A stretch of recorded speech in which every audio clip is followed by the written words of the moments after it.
Mary Matheson McQuarrie was born to parents Alan and Agnes on the 23rd of August 1846 in Clonbraehead, Kilmacombe Parish, Renfrewshire, Scotland. She was the youngest of 7 children. Her siblings included Robert, Hector, Mary Graham, Neil, Agnes, and John. Human settlements in Kilmacombe can be traced as far back as the Stone Age. Throughout the Middle Ages and early modern periods, the area remained a feudal society with 2 families controlling the parish, the Lyles and Denistons. The Lyle family built Ducal Castle on the outskirts of Kilmacombe in the 13th century. It remained there until 1710, when much of it was deconstructed and used to build Ducal House, which still exists to this day. The Denistons had no surviving male heirs, but through their daughters' marriages, the Maxwell family built Newark Castle on the banks of the Lower Clyde River.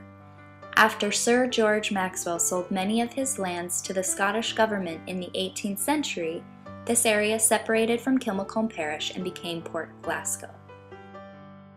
Mary's family lived on Castle Hill, where they worked on Robert and Mary Holmes's farm. The Holmeses were Mary's great-aunt and uncle on her mother's side. Her parents moved there shortly after they were married. The exact location of the Holmes farm on Castle Hill is unknown to us. Modern-day Kilmacombe has a Castle Hill Road and a Castle Hill Crescent. There is also a Castle Hill Avenue up the hill from Newark Castle in Port Glasgow. Each has turned into suburban housing estates.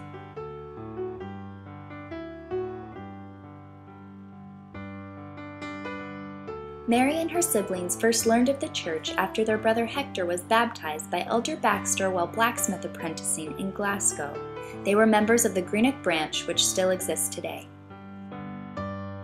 The Holmes left money and the farm livestock to the McQuarrie family upon their respective deaths in 1854 and 1855. Mary and her family used this money to sail to Boston, travel via rail to Iowa City, and then walk the plains to gather with the saints and reunite with Hector out west.